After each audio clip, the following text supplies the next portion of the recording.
అదే RTV app వార్తల్ని క్షణాల్లో చదివే అవకాశం ఉంటుంది. ఒక న్యూస్ పేపర్, ఒక టెలివిజన్ ఛానల్ మీ చేతుల్లో ఎప్పుడూ ఉంటాయి. అసెంబ్లీలో జరిగినటువంటి సంఘటన చాలా దురదృష్టకరం.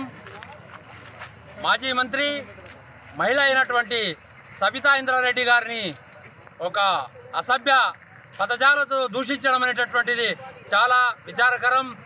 ఎందుకంటే ముఖ్యమంత్రి, సీఎం, మరి హౌస్ నాయకుడు, ఆ నాయకుడు ప్రజలకు ఏం చేస్తామో అభివృద్ధి విషయాలు మాట్లాడాలి, నిర్మాణాత్మకమైనటువంటి విషయాలు మాట్లాడాలి. ఈరోజు ఆయన నిన్న చూసిన సంఘటన చూస్తుంటే ఆయనలో పగ ద్వేషాలు రగిలిపోతున్నాయి. నువ్వు పగబట్టాల్సింది ఎవరి మీద? మరి అసెంబ్లీ లోపల ఉండి ప్రజలకు జవాబు చెప్పాల్సిన అవసరం ఉంది.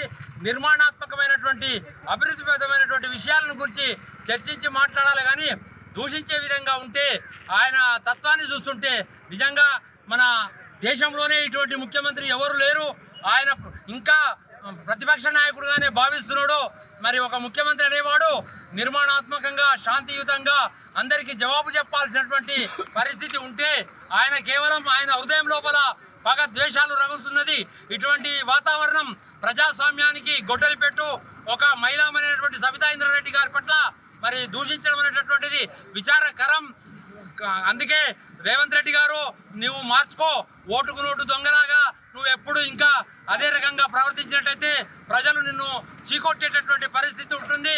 ఒక ముఖ్యమంత్రి అనేవాడు 5 సంవత్సరాల్లో ప్రజలకు శాంతియుతంగా అభివృద్ధి నిర్మాణ పథంలో మాట్లాడాల్సినటువంటి ముఖ్యమంత్రి మరి ఎవరు లేని విధంగా మరి ప్రతిపక్షాలను రెచ్చగొడుతూ మరి పగ తెచ్చుకున్నటువంటి రేవంత్ రెడ్డి గారు, నీ పద్ధతి మార్చుకోకపోతే భవిష్యత్తు లోపల మరి రాష్ట్రంలో ఎక్కడికక్కడ మరి ఉద్యమాలు చేపట్టి నిన్ను గాడిలోకి తీసుకొచ్చేయడానికి మేము సిద్ధంగా ఉన్నాము.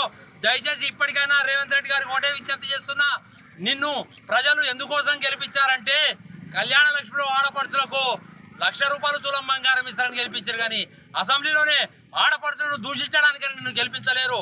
ప్రజలు నిన్ను మరి రైతు బంధు మరి సంవత్సరానికి 15,000 ఇస్తారని చెప్పి గెలిపించారు. కానీ నీకు రైతు బంధువును మరి ఈ సకాలంలో ఇవ్వకుండా, ఇప్పటి వరకు కూడా ఇవ్వకుండా మరి చేయడం అనేటటువంటి సరైనది కాదు.